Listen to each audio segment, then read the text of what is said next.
Santapan Harian Sabtu 4 November 2023.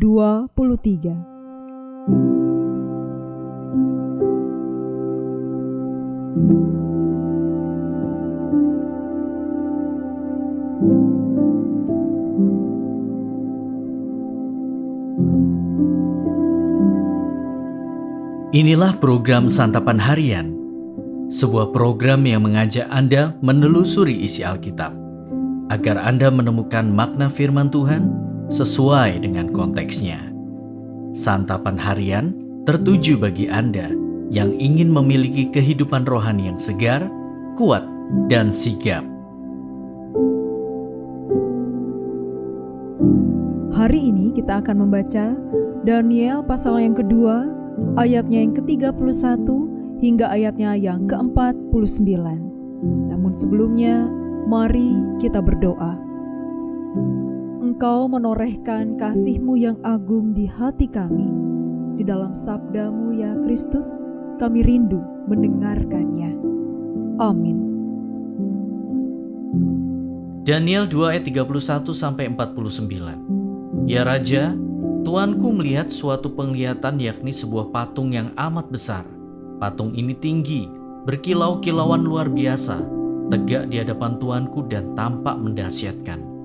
Adapun patung itu kepalanya dari emas tua, dada dan lengannya dari perak, perut dan pinggangnya dari tembaga, sedang pahanya dari besi, dengan kakinya sebagian dari besi dan sebagian lagi dari tanah liat. Sementara Tuanku melihatnya, terungkit lepas sebuah batu tanpa perbuatan tangan manusia, lalu menimpa patung itu tepat pada kakinya yang dari besi dan tanah liat itu, sehingga remuk. Maka dengan sekaligus diremukkannya lah juga besi, tanah liat, tembaga, perak, dan emas itu, dan semuanya menjadi seperti sekam di tempat pengirikan pada musim panas. Lalu angin menghembuskannya sehingga tidak ada bekas-bekasnya yang ditemukan. Tetapi batu yang menimpa patung itu menjadi gunung besar yang memenuhi seluruh bumi. Itulah mimpi Tuanku, dan sekarang maknanya akan kami katakan kepada Tuanku Raja.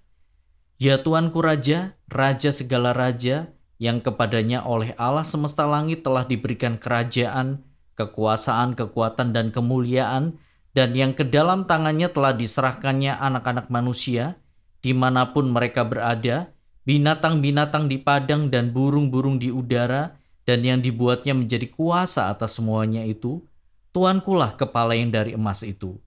Tetapi sesudah Tuanku akan muncul suatu kerajaan lain, yang kurang besar dari kerajaan Tuanku. Kemudian suatu kerajaan lagi, yakni yang ketiga, dari tembaga, yang akan berkuasa atas seluruh bumi.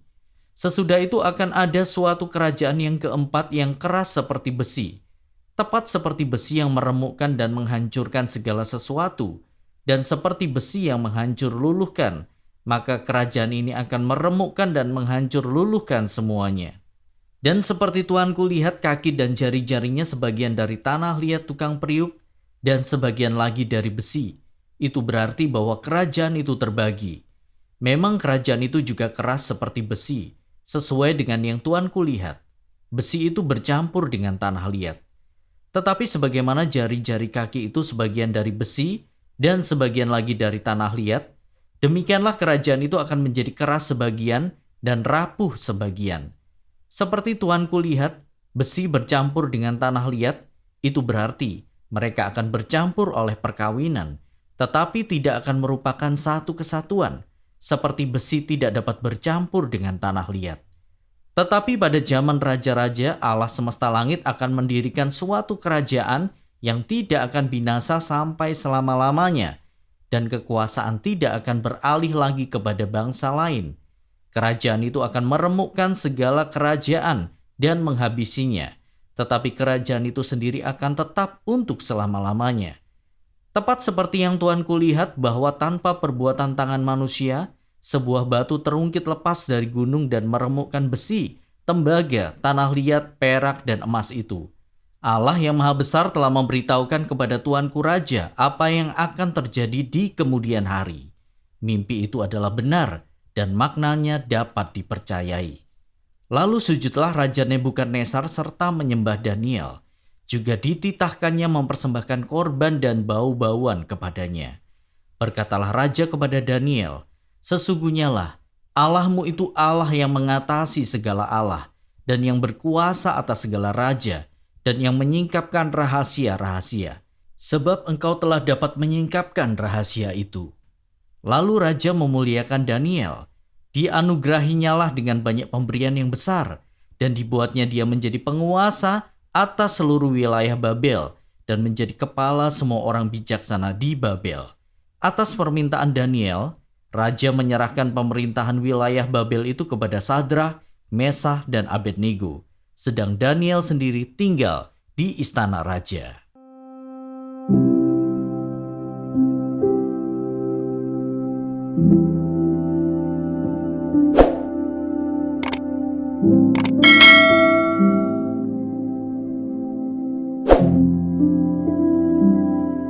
Sahabat Santapan Harian, Allah kita adalah Allah yang berdaulat dalam seluruh sejarah kehidupan manusia.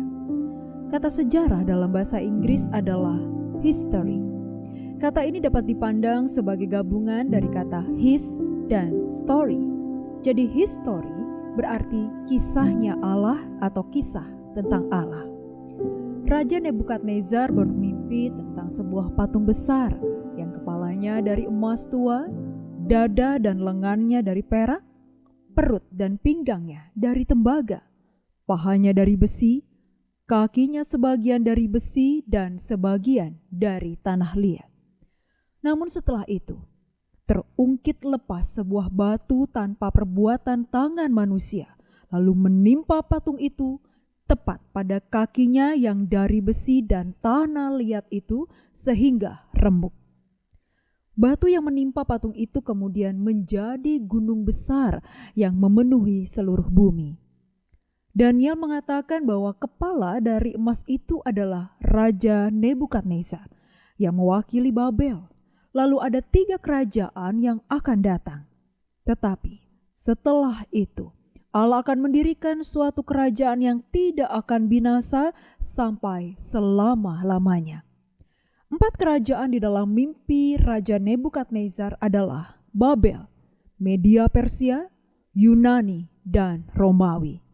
Walau keempat kerajaan itu begitu hebat, dengan mudah kerajaan-kerajaan tersebut dihancurkan. Pada saat itu Allah akan mendatangkan kerajaannya yang kekal, yang akan berkuasa untuk selama-lamanya. Tentu ini menunjuk kepada kerajaan Allah yang akan diteguhkan oleh Yesus Kristus nantinya. Kerajaan dan negara di dunia dapat terlihat begitu hebat. Walau demikian, kita harus menyadari bahwa kehebatan dari semua kerajaan itu terjadi karena campur tangan Allah yang memberikan kekuasaan kepada mereka. Nabi Yeremia misalnya diangkat untuk membangun dan menanam, juga untuk mencabut dan merobohkan bangsa-bangsa dan kerajaan-kerajaan. Allah yang kita sembah adalah Allah yang Maha Kuasa, yang mengendalikan sejarah dan segala sesuatu yang terjadi di dalam dunia ini. Karena itu, kita harus tetap tenang dan berhikmat atas apapun yang terjadi di dunia ini. Mari kita berdoa. Apapun yang terjadi dalam hidup ini, kami percaya bahwa Engkau berdaulat dan memegang kendali atas hidup kami. Dalam segala hal dan segala situasi, Engkau selalu menyertai kami. Dalam dekapan kasih-Mu ya Yesus, kami berserah. Amin.